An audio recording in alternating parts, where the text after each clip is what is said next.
नमस्कार मित्रों। अपने दुख को देखकर इतना दुख नहीं होता है जितना कि अपनों को सुखी देखकर दुख होता है। दुनिया एक व्यापार है। गहराई से देखेंगे, समझेंगे और तौलने का प्रयास करेंगे तो अंत में एक ही निष्कर्ष निकल कर आता है कि दुनिया एक व्यापार है और नेचर में गिव एंड टेक यानी लेन और देन की एक साधारण प्रक्रिया है। जो गहराई से अध्ययन कर लेता है वो उसका उस स्तर से आनंद लेता है, और जो साधारण तरीके से अध्ययन करता है वो उस तरीके से आनंद लेता है। जो जिस लेवल से शिक्षित होता है वो उस लेवल से आनंद लेता है। मूलतः आनंद की प्राप्ति जब ही हो सकती है जब आपके पास शिक्षा के माध्यम से सामान्य ज्ञान होगा और हुनर के माध्यम से शिक्षा और धन का जब समागम होता है तब वही आनंद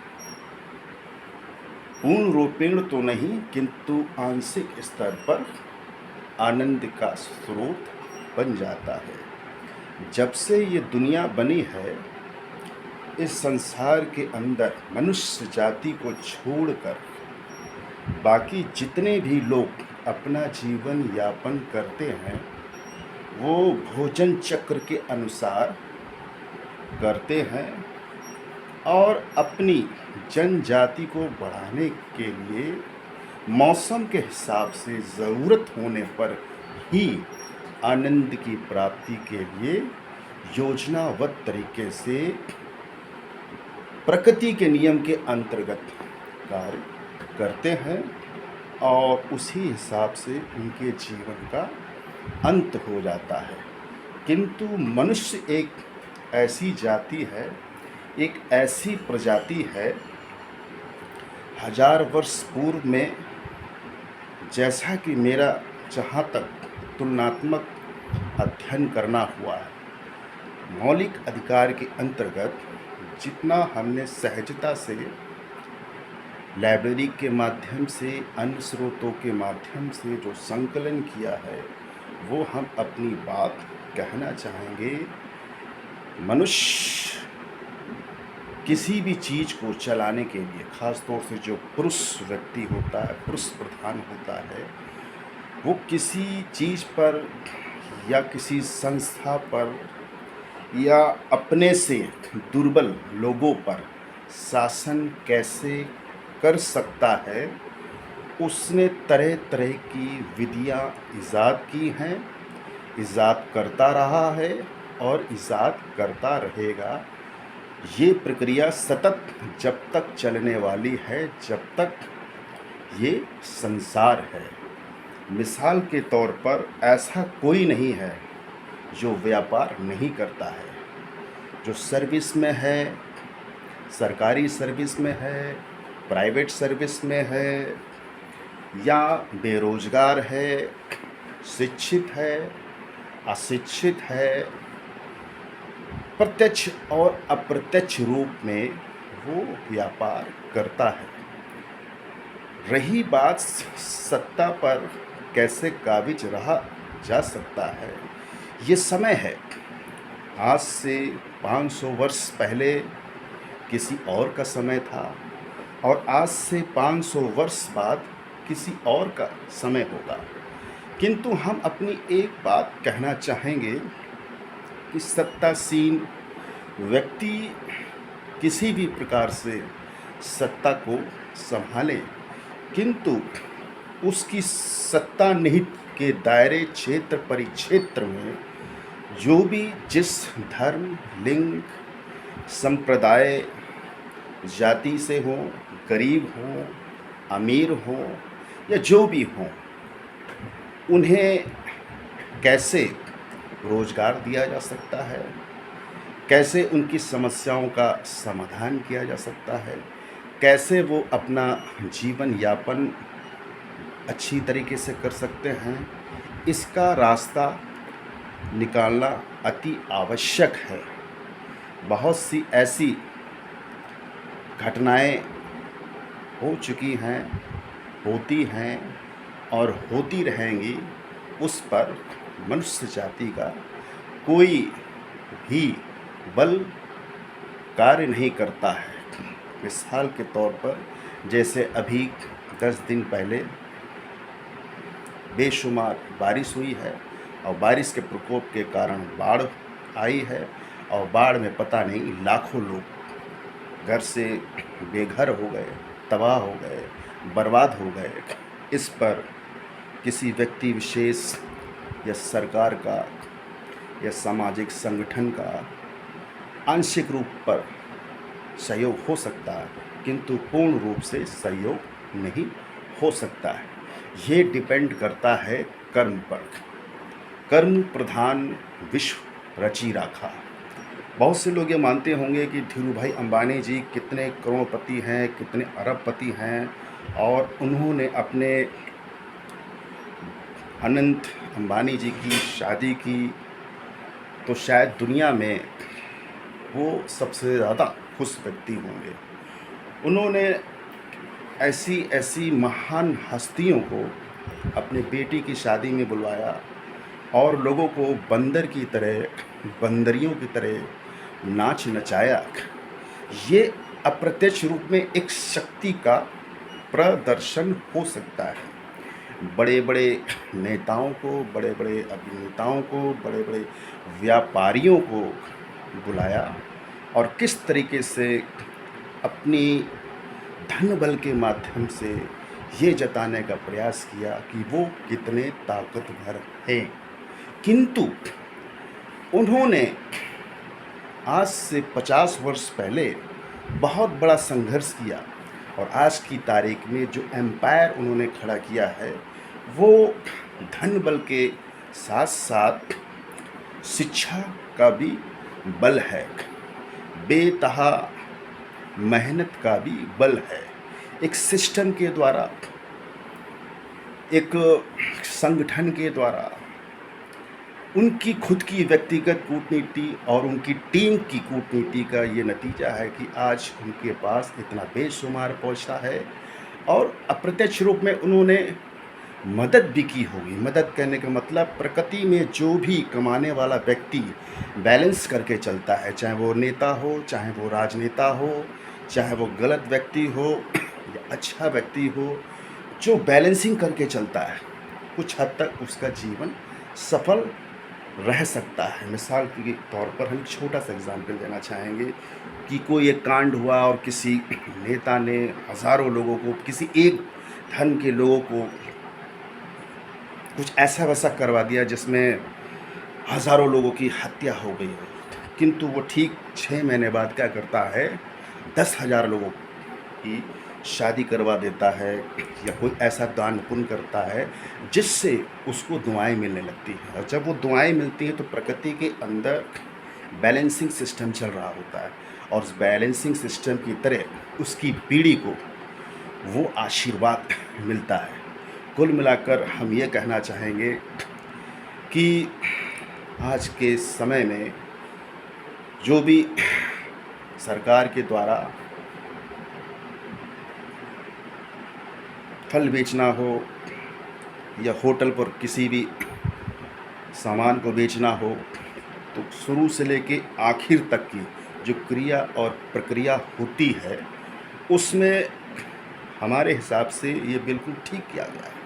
क्योंकि जब कोई व्यक्ति आस्था के माध्यम से किसी दरबार की ओर निकलता है तो उसके मन के अंदर सबसे पहले पवित्र सोच होती है, उसका पवित्र मन होता है, उसका बहुत बड़ा एक संकल्प होता है जो वो गंतव्य स्थान पर पहुंचने के उपरांत जब वो वापस आता है तो उसको वो मानसिक शांति प्राप्ति होती है।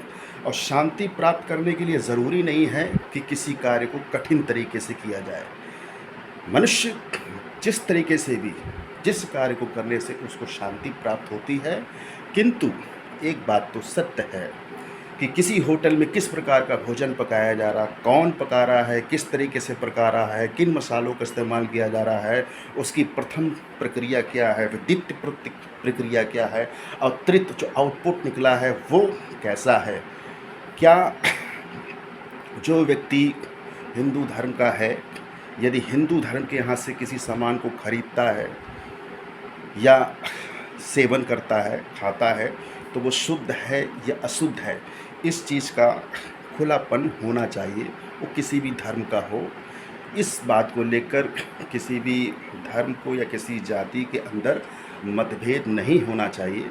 स्वेच्छा से जिसको आपसी लगाव है, मन के अंदर लगाव है, भले ही वो किसी नाम को पढ़ रहा है कि वो हिंदू धर्म का ढाबा है, तो ये ज़रूरी नहीं कि वो वहीं से उस फल को खरीदे या वहीं पर खाना खाए। यदि उसका लगाव है, आपके प्रति उसका विश्वास है, आपके प्रति मन उसका स्वच्छ है, तो निश्चित तौर पर वो आपके ढाबे पर भोजन करेगा, पानी भी पिएगा, लेटेगा भी, बैठेगा भी। ये डिपेंड करता है कि उसके मन में आपके प्रति कैसा विश्वास है। कुल मिलाकर आपसी सामंजस्य बनाकर हर धर्म के लोगों को एक दूसरे के धर्म का सहयोग करना चाहिए। ये नहीं सोचना चाहिए कि इसमें हमारी जाति को ठेस पहुंचाई जा रही है या हमारे धर्म को ठेस पहुंचाई जा रही है या हमारे व्यापार को ठेस पहुंचाई जा रही है। ज़िंदगी एक व्यापार है। जो हम कहना चाह रहे हैं वो समझदार लोग समझ चुके होंगे क्या कहना चाह रहे हैं। हर व्यक्ति इस संसार में जो आया है, जैसे हम अपने घर में रहते हैं, तो हमारा पहला प्रयास यही रहता है कि सब लोग मिलजुल कर रहें, खुश रहें, किंतु पुरुषत्व, किंतु सत्ता हमारे हाथ में होनी चाहिए। किंतु आंशिक स्तर पे ही ऐसा संभव हो पाता है। क्योंकि लक्ष्मी की सवारी उल्लू होती है। पुरुष महीने भर कमाता है और पहली तारीख से लेके 5 तारीख तक वो सारा मेहनत का धन अपनी पत्नी को दे देता है और फिर 6 तारीख को सुबह उठता है, या तो वो 100 रुपये मांगता है या फिर वो 500 रुपये मांगता है। खुद सोचिए, जो मेहनत से कमा रहा है तो खर्च करने का अधिकार उसका है या पत्नी का, जबकि पत्नी अंगूठा टेक होती है, यानी वो घर की पहली नेता होती है, घर की पहली होम मिनिस्टर ही नहीं, वो चीफ मिनिस्टर भी है, प्राइम मिनिस्टर भी है, राष्ट्रपति भी है। इसी तरीके से चाहे ये सल्तनत हो, चाहे दूसरे देश की सल्तनत हो, या इससे पूर्व की जो सल्तनतें रही हैं, सत्ता चलाने के लिए सेनापति जो होते हैं एक नहीं होते हैं, बहुत ही योग्य लेवल के सेनापति होती हैं, सेनापत्नी भी होती हैं, सेनापति भी होते हैं। इन लोगों की कूटनीति के माध्यम से सत्ता चलती है, चलती रही है और चलाई जाती रहेगी। मित्रों, हमारी टिप्पणी करने के पीछे किसी जाति, धर्म, लिंग, संप्रदाय की भावना को ठेस पहुंचाना नहीं है, बल्कि ये समझने और समझाने का हमारा मात्र छोटा सा प्रयास है। ये संसार एक व्यापार है। यदि हम ऑक्सीजन ले रहे हैं मिली सेकेंड में, यानी कि जिस स्पीड से ऑक्सीजन ले रहे हैं 18% अगर हम ऑक्सीजन प्योर ले रहे हैं, तो छोड़ भी रहे हैं कार्बन डाइऑक्साइड 21% के हिसाब से। यानी ऑक्सीजन तो हम भी छोड़ रहे हैं, किंतु उसके साथ कार्बन भी छोड़ रहे हैं। लेन और देन की प्रक्रिया से ही यह संसार चल रहा है, चलता है और चलता रहेगा। और जिसकी जैसी करनी है उसको वैसे ही परिणाम मिलते हैं, मिलते रहेंगे। वो ये सोच ले कि हमारे खाते में अरबों रुपए है, इसलिए मैं चैन की बंसी बजा रहा हूँ, ये बिल्कुल गलत है। इस बात की कोई गारंटी नहीं है कि किसी के खाते में 1 करोड़ है और उसके बच्चे बहुत अच्छी जगह पढ़ाई कर रहे हैं, तो वो 1 करोड़ रुपए जो है, अगर उसके 5 बच्चे हैं तो वो 5 करोड़ बना लेंगे। कोई गारंटी नहीं, 0.1% भी गारंटी नहीं है। किंतु एक चीज़ की हम गारंटी दे सकते हैं, यदि आपने उसको अच्छे कल्चर सिखाए हैं, अच्छे संस्कार सिखाए हैं, अच्छी संस्कृति सिखाई है, अच्छी संगत दी है, अच्छी पंगत आपने दी है, मन से प्रेम दिया है, मेहनत करना आपने सिखाया है, और जो वो करना चाहता है उसकी ओर, उसके कार्य को हमेशा बल दिया है, कभी उसको धुतकारा नहीं है, कभी उसको डांटा नहीं है, कभी उसको फटकारा नहीं है, और फटकारा भी है तो पुचकारा भी है, किंतु कभी गोद में नहीं उठाया कि बेटा तुम्हें जो चाहिए वो हम ला कर देंगे।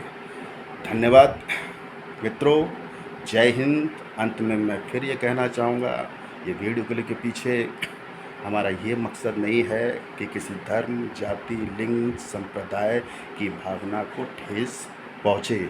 अल्पज्ञानी होने के कारण जितना हम बोल सकते थे उतना हमने बोला, और मौलिक अधिकार के अंतर्गत हम ही नहीं कोई भी बोल सकता है, बशर्ते इस संसार के अंदर जो भी रह रहा है, जो भी मेरी वीडियो क्लिप देखे, जो भी समाज में लोग रह रहे हैं, उनके अंदर गलत संदेश ना पहुँचे। जय हिंद।